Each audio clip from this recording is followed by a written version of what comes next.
Get now to the Pinellas County Commissioners meeting where they just voted on that controversial bond package. We have learned the commissioners voted 5-2 in favor of the bond package to keep the Rays in St. Pete. This, of course, coming after a 2-month delay.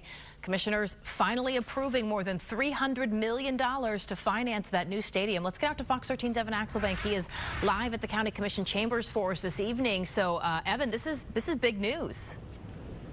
Yeah, it's significant because just a couple of weeks ago, there were only three commissioners who were ready to vote for this project. Well, today, two of them said while they were not necessarily in favor of the stadium deal, they believe that putting the ball back in the Rays' court would be more important.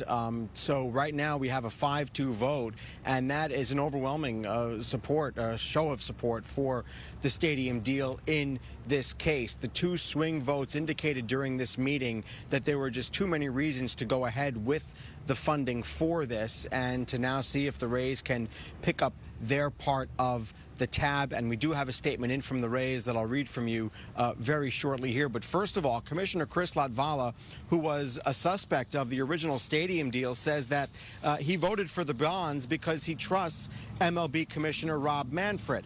He is pushing for Stu Sternberg in his statement to sell the team, especially after the Rays said several weeks ago that they are no longer sure how they can afford to fund their portion of the stadium, and their new statement indeed reiterates that. The thinking, though, is that if the county gets on the same page as the city, which approved their own bonds 2 weeks ago, it would then force the Rays to build in St. Pete or find investors who can.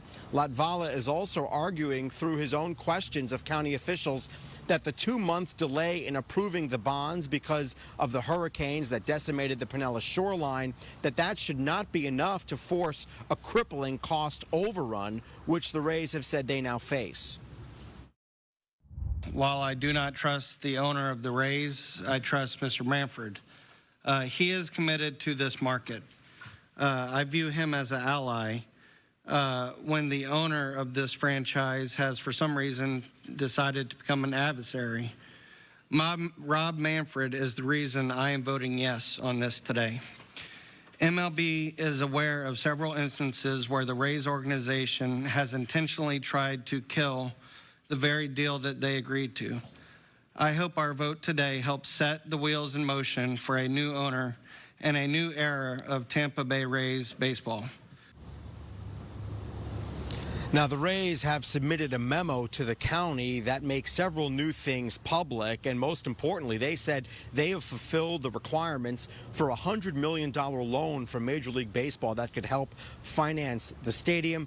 They also say they've provided evidence that they've spent more than $10 million on the project. They say publicly that is now more than $50 million. Now, as I said, the Rays have also released a statement in reaction to this vote just moments ago, and that statement says the cost of this project has increased significantly, and it says, Allie, that we cannot absorb this increase alone. So that right there is a very big statement from the Tampa Bay Rays.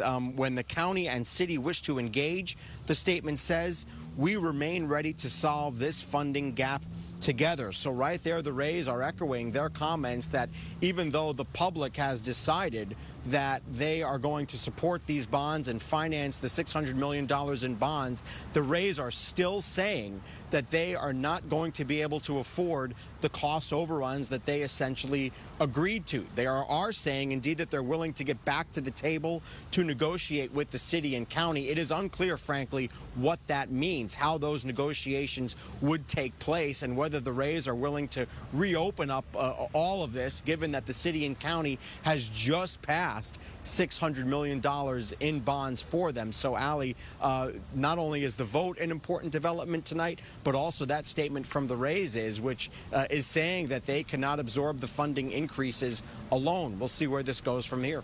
Yeah, it's going to have to come from somewhere, but nice to see, though, that they seem to be coming together a little bit more than they had in past weeks. All right, Evan Axelbank live for us tonight. Evan, thank you.